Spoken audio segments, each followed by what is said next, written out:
ওরা নির্বাচন প্রত্যাখ্যান করছে, সুতরাং আপনাদের এক দলকে নিয়ে তো আমরা নির্বাচন একদলীয় নির্বাচন করতে পারি না হাসিনার মতো।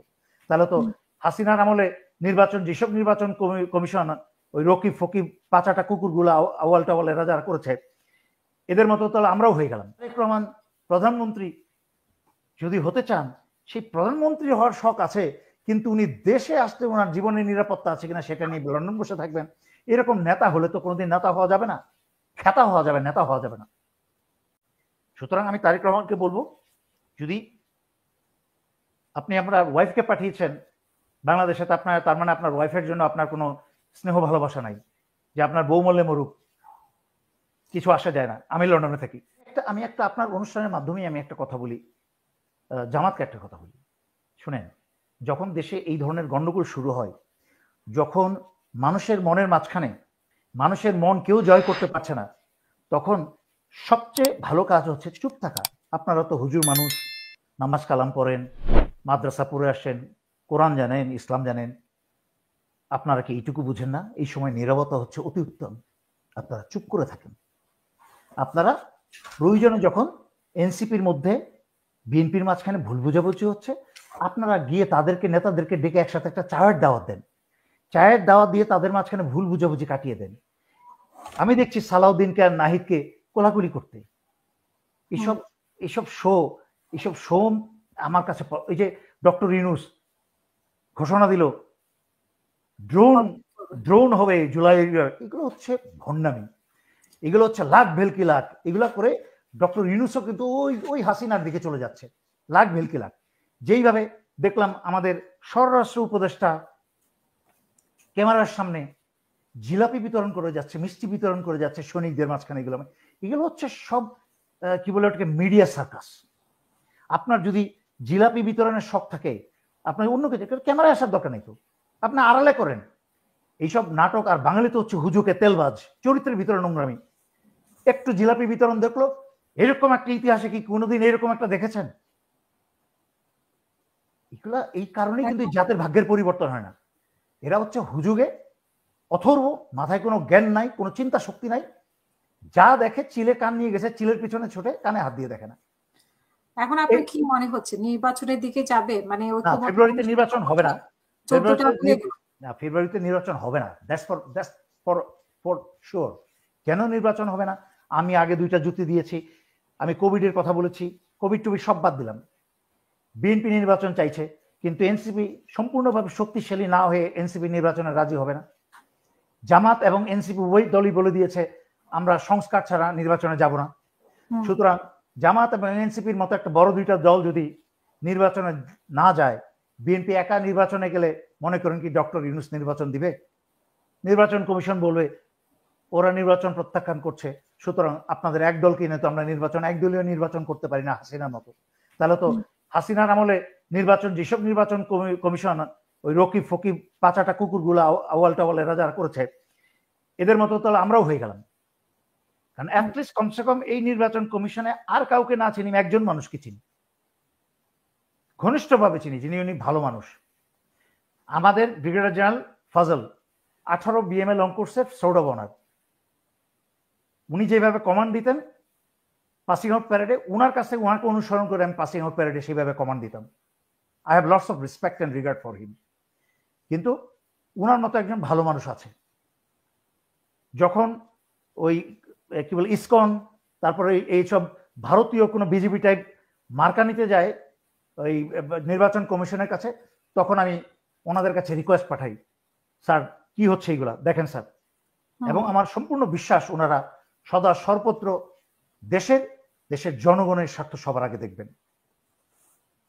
নির্বাচন এক সময় হবেই, নির্বাচন হতে যতটুকু দেরি, এই সময়টাকে কাজে লাগাতে হবে সকল দলের।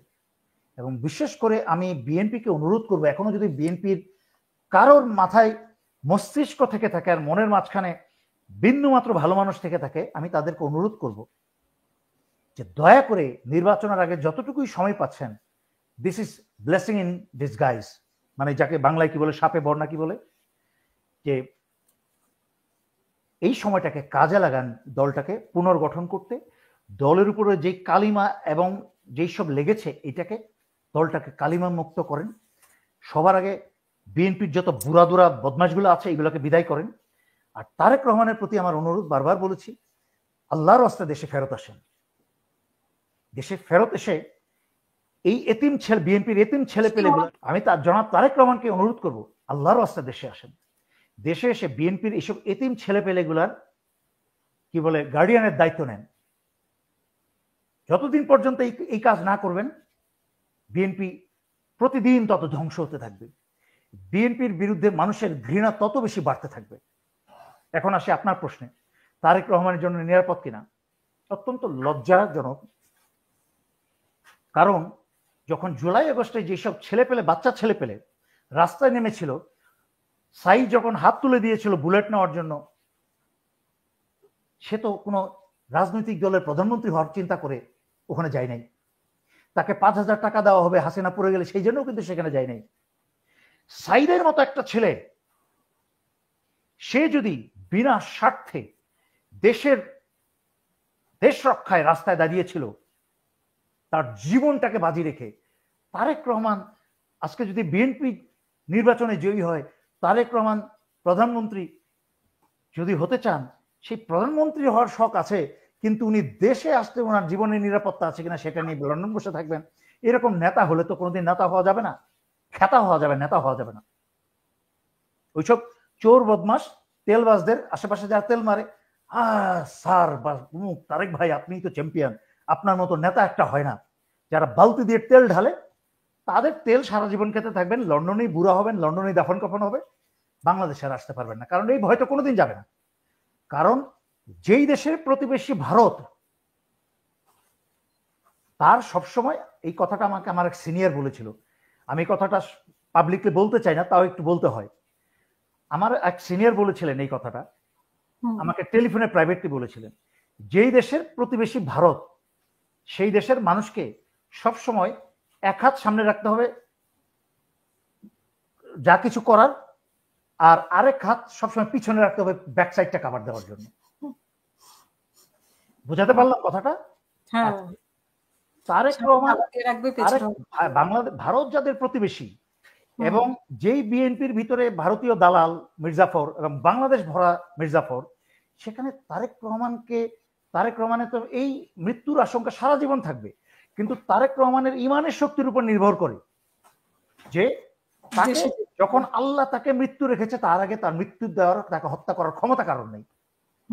কারণ আল্লাহ ছাড়া, আমি ইসলামিক রেফারেন্স টালতে চাই না, তাও বলছি যে আল্লাহ বহু সূরায়, বিশেষ করে সূরা বাকারাতে যুদ্ধের উদাহরণ দিতে গিয়ে, যারা যুদ্ধে ভয় পেয়ে অজুহাত টেনে যে যুদ্ধে গেলে নবীজির সাথে, আমাদের হযরত মুহাম্মদ সাল্লাল্লাহু আলাইহি ওয়াসাল্লামের সাথে যুদ্ধে গেলে তাদের জীবনের ক্ষতি হতে পারে, মরে যেতে পারে, এবং যারা যুদ্ধের সময় ফেরার সময় যারা হাসতো, আহতদেরকে দেখে বলতো যে তোমরা যদি আমাদের কথা শুনতা, যুদ্ধে না যেতে, তাহলে আহত হইতা না।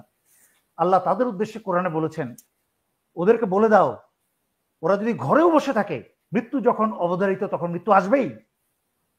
সুতরাং তারেক রহমান লন্ডনে বসে থাকলেও মরবে যখন মৃত্যু থাকবে। সুতরাং এই যে গোল্ডেন টাইমটা নষ্ট করছে, মনে রাখতে হবে প্রতি এক সপ্তাহে কিন্তু তারেক রহমান এক সপ্তাহ বয়স্ক হয়ে যাচ্ছে, বুড়া হয়ে যাচ্ছে। ওনার কিন্তু ক্যাপাসিটি এক সপ্তাহ কমে যাচ্ছে, বাড়ছে না। মানে দলেরও তো ক্ষতি, দলের ক্ষতি হচ্ছে। হ্যাঁ, দলের ক্ষতি হচ্ছে, দল তো শেষ প্রায়। কারণ দল যেভাবে ধ্বংসপ্রাপ্ত হয়েছে, দলের ভিতরে যেরকম রাজাকার বাটপার ভারতীয় র ঢুকেছে, তারেক রহমানের অনুপস্থিতিতে এটা আরো দেশ এখন অলরেডি কিন্তু ক্যান্সার ধরে গেছে দলের মাঝখানে। তারেক রহমান লন্ডনে বসে, উনি যদি জীবনের আশঙ্কায় বসে থাকেন, he is doing it wrong. Because আপনি প্রধানমন্ত্রী, দেশের নেতৃত্ব নিতে চান, কিন্তু জীবনের ভয় পান। আপনার বাবা মরেছেন না, আপনি 100 বছর হয়ে রাজনীতিতে ভয় লন্ডনে বসতে, মরতে তো হবেই। when it is our time, it is our time.